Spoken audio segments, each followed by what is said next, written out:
अस्सलामुअलैकुम नाज़रीन, उम्मीद है आप सब लोग बिल्कुल ठीक ठाक होंगे। हमारे चैनल में आप सबको खुश आमदीद। आज की इस वीडियो में हम जिक्र करेंगे कि यहूदी अपने मुर्दों के साथ क्या सलूक करते हैं। यहूदी मजहब में मुर्दे को किस तरह दफनाया जाता है। कब्र में रखने के बाद मैयत को दोबारा नहीं देखते। कफन के अंदर कब्र की मिट्टी डाली जाती है। जानिए यहूदी मजहब में मुर्दे को किस तरह दफनाया जाता है। हम आपको बताएंगे कि यहूदी अपने प्यारों को किस तरह अलविदा करते हैं। यहूदियों के यहाँ जब कोई इंतकाल कर जाता है तो यहाँ का माहौल भी अलग होता है।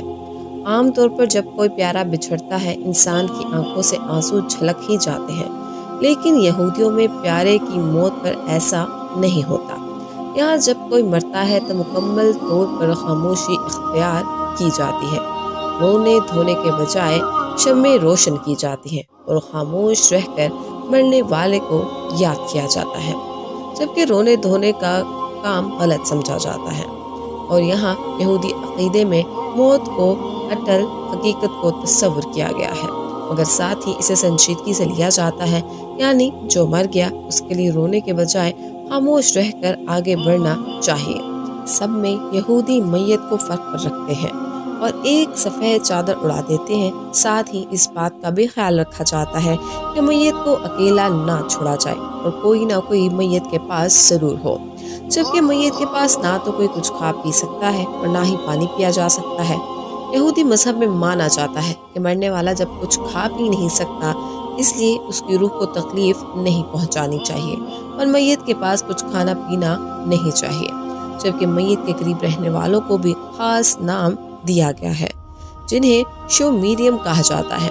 जबकि रजाकारों की भी एक खास जमात होती है जिसे शेरो अकाद या शाह कहा जाता है, यानी मुकद्दस लोग। ये वो जमात होती है जो मुर्दे की तदफीन का काम करती है, यानी मुर्दे के घर वालों के बजाय आखिरी रस्मात यही जमात अदा करती है।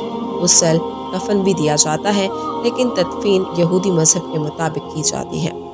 जिस तरह मुसलमानों के इमाम होते हैं, इसी तरह यहूदियों के कोहन होते हैं, जिन्हें मैयत को दफनाने वाले कमरे में जाने की इजाज़त नहीं होती, क्योंकि यहूदी मजहब में मैयत को नापाक तस्वुर किया जाता है।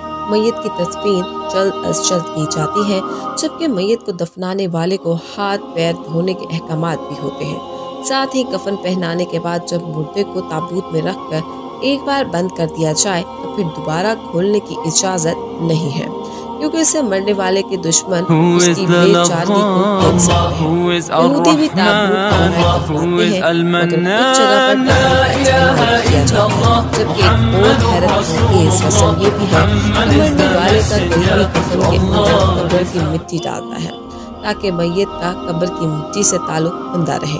अगर बाप है तो बेटा, भाई है तो भाई, कफन में एक मुट्ठी मिट्टी डाली जाती है, जबकि लाश को मरने वाले दिन ही दफना दिया जाता है, ताकि पुराने ज़माने में गर्मी की वजह से जल्द ही दफनाने की तैयारी की जाती थी। यहूदी अपने प्यारों की कब्र गारों में बनाते थे। इस तरह वो एक ऐसी रवायत पर अमल करते थे जो उनके बड़े बूढ़े अमल पैरा कर रहे थे। इस वीडियो का इख्तिताम यही हुआ जाता है। उम्मीद है आज की वीडियो आपको बहुत पसंद आई होगी। कमेंट सेक्शन में अपनी राय का इज़हार ज़रूर कीजिएगा और हमारे चैनल को सब्सक्राइब करना मत भूलिएगा। खुश रहे, आबाद रहे, दुआ में याद रखिएगा। फ़ी अमान अल्लाह।